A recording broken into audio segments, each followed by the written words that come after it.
Bah merci, c'est un peu fort.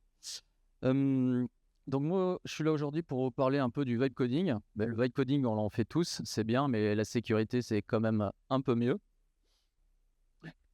Ah, mince, ça pète. Ah, l'effet démo.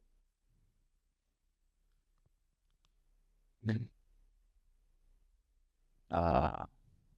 Bon, je vais commencer par être honnête avec vous. Je suis pas développeur. Je suis comme ce petit chat en fait. Quand je vois des lignes de code, je suis un peu perdu. C'est pas mon métier. Hop, bah, voilà. Moi, mon métier, c'est la sécurité défensive. C'est mettre en place des process, faire protéger les systèmes aussi, construire des workflows de développement sécurisés et surtout essayer qu'ils soient conformes d'un point de vue conformité réglementaire. Et accessoirement aussi, je suis enseignant à l'IUT et à l'ESIROA sur la partie cyber et également membre du CLUSIR Océan Indien. Bon, déjà, levez la main si qui utilise l'IA pour coder. C'est bien, tout le monde. Même toi, Luc. Est-ce que vous relisez le code que l'IA produit? Ouais. Ah, quand même, je pensais pas. Vous n'êtes pas comme moi, c'est bien. Est-ce que le code que l'IA produit, vous lui faites confiance à 100%?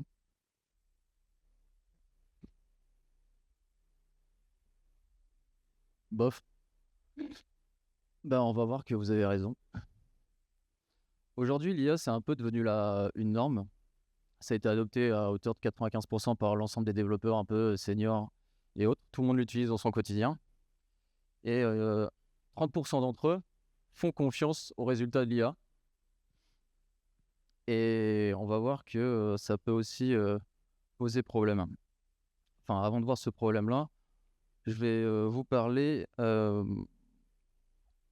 ça se démocratise aussi du côté des attaquants. Et ça s'est révélé dans un rapport d'Anthropic, par l'équipe sécurité d'Anthropic, sur le premier cas d'attaque mené par IA, avec quasiment zéro intervention humaine. Donc sur l'ensemble des phases, on a eu que la phase de ciblage, donc c'est la sélection des cibles, que ce soit des entreprises, des big tech, de tout ce qui est entreprises financières, banques, assurances et autres, acteurs étatiques, acteurs étatiques. Et en fait, on va voir l'ensemble des phases de reconnaissance, d'exploitation et d'exfiltration des données, qui, elle, a été automatisée à hauteur de 80-90% exécutée par l'IA. C'est-à-dire que toute cette partie-là a été 100% déléguée pour être exécutée. Et donc, par cible, il y avait entre 4 et 6 interventions humaines. Et ce qui était intéressant là-dedans, c'est que c'est un des premiers cas d'attaque qui est documenté, où on a la méthode, c'est on a tout délégué à des agents IA. Ce qui annonce pour l'avenir des belles surprises pour certaines entreprises.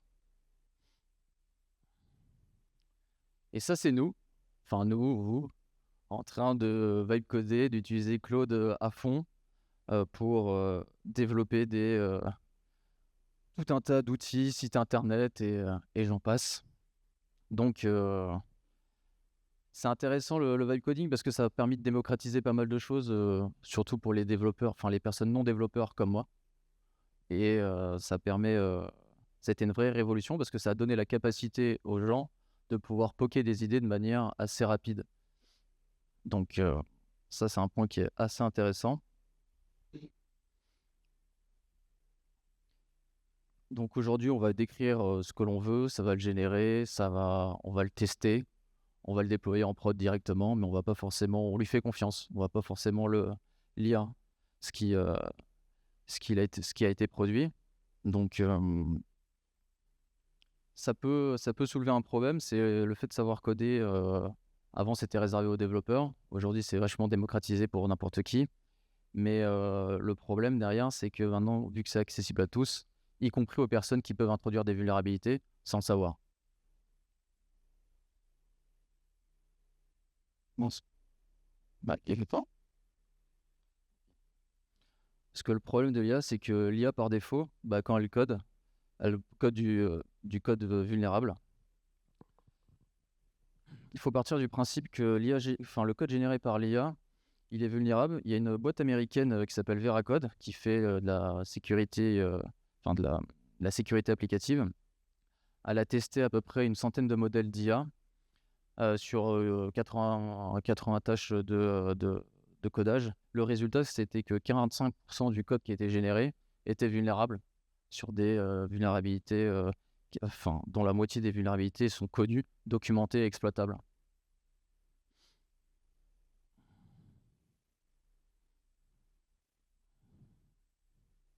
Mais le problème aussi, c'est que l'IA, elle hallucine. Dans votre code, pareil. Vous avez déjà demandé à ChatGPT de vous faire une présentation ou faire de la recherche pour vous. Et vous avez déjà eu des codes, des erreurs, des sources qui ont été mauvaises ou des choses comme ça. Et dans le code, c'est pareil, sauf que dans le code, c'est un peu plus vicieux, parce qu'il va le garder dans des lignes de code, etc. Et en fait, vu qu'on ne fait pas de la relecture, on va déployer du code avec des vulnérabilités en production par la suite, et ça va poser un petit problème de sécurité. Et l'IA, elle est faite pour faire du code qui fonctionne et pas du code sécurisé. Donc on va avoir des fonctions, des API, des inexistants, des librairies, des codes, des commandes, d'invite de commande aussi.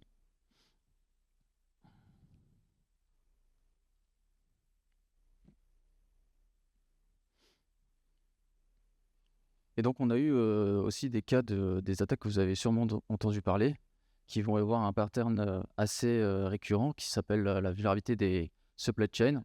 Donc on a eu SolarWinds, Log4Shell, Trivy, où justement en fait du code a été poussé avec des backdoors qui ont été injectés dans les repos officiels.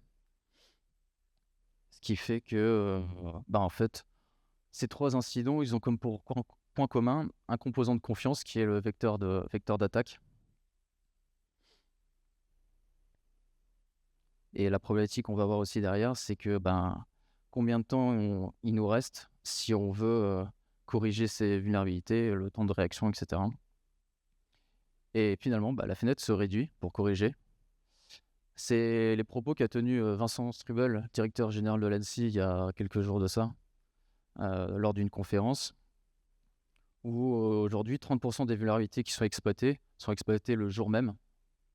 Donc on a rendu, l'IA aussi permet d'accélérer cette exploitation de vulnérabilité. On a eu en 2025 48 000 CVE qui ont été publiés.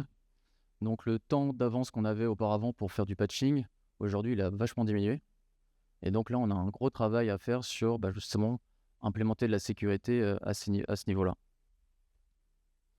Donc aujourd'hui l'état de l'art, c'est l'IA produit beaucoup de code, et beaucoup de codes sont générés par de l'IA. On a des hallucinations dans le code. Le code contient des erreurs de sécurité. On a des patterns d'attaque qui sont connus, supply chain, et on a une capacité de remédiation qui est réduite. Donc, qu'est-ce qu'on fait? Est-ce que on jette l'IA et on arrête, on revient à l'ancienne pour développer?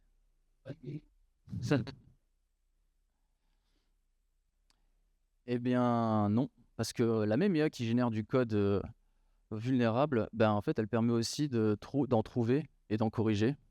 Ça a été le cas pour l'équipe de Firefox qui a utilisé Claude 4.6 en mars pour trouver 22 vulnérabilités, dont 14 avec une criticité haute en 2 semaines, sachant qu'il y avait des vulnérabilités qui ont été trouvées et ça faisait des années qu'elles étaient là dans le code, peut-être déjà exploitées, mais c'est grâce à l'IA qu'ils ont pu faire de la remédiation. Donc l'IA aussi permet même si elle produit du code des fois un peu vérolé, entre guillemets, ça permet aussi d'en corriger de manière très efficace. D'ailleurs, Claude a sorti un programme pour les développeurs, les maintainers de code, d'applications open source, où il leur propose maintenant des abonnements Claude Max à $200 par mois pour ces développeurs-là, pour qu'ils utilisent l'IA pour les aider à corriger leurs failles de sécurité dans les librairies, les applicatifs qui développent en open source, vu que l'open source n'est pas rémunéré, c'est du bénévolat. ça permet aussi de corriger des injections SQL 12 fois plus vite. Et donc, l'IA, il faut la traiter comme un développeur externe, c'est-à-dire qu'on ne lui fait pas confiance. Le développeur développe du code, mais le code qu'il développe, je ne lui fais pas confiance avant de l'intégrer en production, le déployer en prod. Et l'IA, ça va être pareil, on va le traiter de la même manière. Et concrètement, ça ressemble à ça. On va mettre en place des pipelines, de la sécurité dans les pipelines DevOps. C'est-à-dire que sur l'ensemble de la chaîne de développement, on va mettre en place sur le code d'analyse de code statique, sur la partie build, on va faire de la vérification des packages. On va tester mettre en place des tests de sécurité. Sur la partie, on va essayer de monitorer aussi nos applicatifs sur différents endpoints. Et on a des outils comme Gitleak dont on a entendu parler ce matin, qui permet de vérifier les credentials qui sont stockés dans le code avant que ce soit publié dans un repo Git. On a aussi des analyses de dépendance comme Pipaudit ou des analyses de code statique comme Simangrep. Et pour finir, un point qui est super important et qu'on retrouve assez souvent, c'est le stockage des secrets des applicatifs. Donc, on va utiliser des vaults. Donc là, c'est le vault proposé par HashiCorp, mais il en existe aussi des open source comme OpenBAO. Et en fait, le vault, ça va nous permettre de stocker nos secrets applicatifs, toute la donnée sensible que nos applicatifs ont besoin, par exemple, se connecter à une base de données ou autre. On va les stocker là-dedans. Et en fait, dans notre code, on va avoir des appels sur notre vault pour aller récolter les informations de manière sécurisée. Et aujourd'hui, le Security by Design, l'implémentation de toutes ces notions-là de DevSecOps, c'est plus optionnel, parce qu'une nouvelle réglementation qui va arriver assez incessamment sous peu, qui s'appelle la directive européenne NIS2, qui n'est pas encore transposable en France aujourd'hui. Cette réglementation va être implémentée pour les entités importantes et essentielles. Donc, c'est tout ce qui est toute entité qui porte un intérêt vital au fonctionnement de la France et de la population française. Donc, l'eau, l'énergie, le transport, etc. Et dans cette réglementation, il y a 3 points qui sont assez intéressants. C'est l'article 21, où en fait, on va devoir télécharger depuis des sources officielles. Il faut que ce sera tracé. Mais même si on télécharge depuis les sources officielles, il faudra vérifier l'intégrité de ces sources, faire de la veille sur les vulnérabilités et les correctifs. La veille doit être continue. Et pareil, auditer notre code avec la mise en place de CI/CD, de pipeline CI/CD avec des tests de sécurité, etc. Donc, l'IA ne sait pas quel code mal. L'IA optimise pour compiler et fonctionner, pas pour être sécurisé. Et générer avec de l'IA, auditer son code et valider par vous-même avant de le déployer en production. Merci.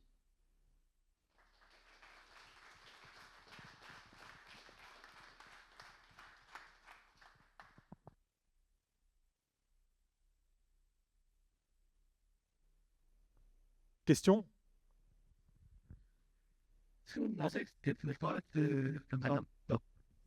Est-ce que vous pouvez considérer que c'est moral de nous pousser à coder avec Claude, etc., quand on sait qu'ils ont des gros problèmes d'éthique à l'heure actuelle, y compris sur GPT et autres?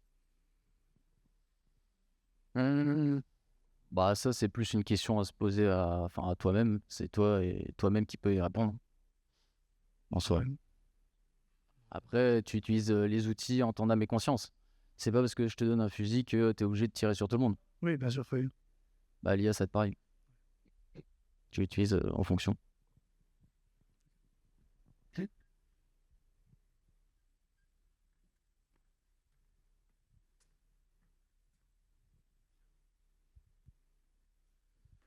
Mais du coup, si de plus en plus de gens utilisent l'IA pour coder, faire du vibe coding, il y aura forcément un moment donné où il y aura un équilibre, une collaboration entre les gens qui font du pen test et les gens qui font du vibe coding.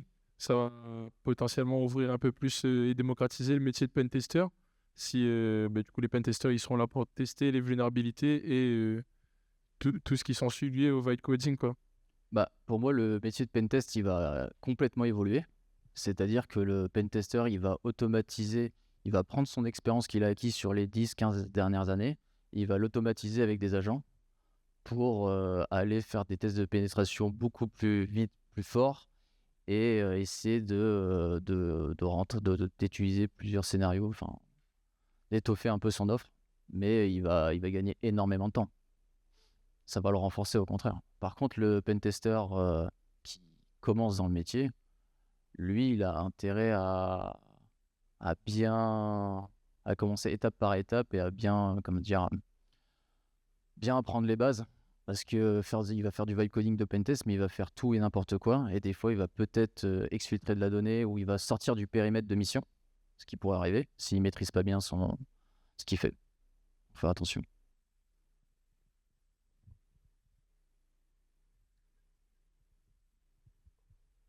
Juste comment vois-tu, vu que l'IA va entrer massivement dans le développement de nouvelles applications, comment on pourrait sécuriser? On a un nouvel acteur qu'on doit maintenant sécuriser puisqu'on a l'humain, le matériel de base qu'on avait, le développeur et son matériel qui étaient des surfaces d'attaque. Maintenant, on a l'IA avec tout ce qui est prompt engineering, tout ça, et même les entrées depuis les sociétés. Comment on pourrait parer ça aujourd'hui? Bah, en soi, la solution, elle existe déjà depuis longtemps, hein, ça ne change rien, hein. Pour moi, l'IA, c'est un outil qu'on va intégrer au SI. On va appliquer les mêmes règles qu'on fait d'habitude, c'est-à-dire qu'on va faire de la segmentation, on va l'isoler, segmentation réseau, segmentation des privilèges. Pareil sur la partie utilisateur, on va faire des comptes de services spécifiques.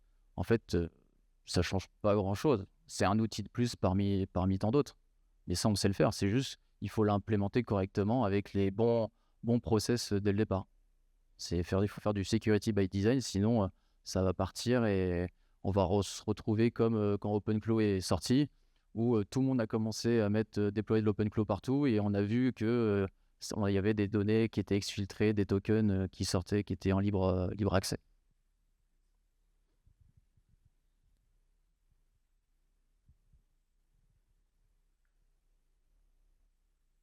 C'est bon? Bah, merci à tous. Merci beaucoup.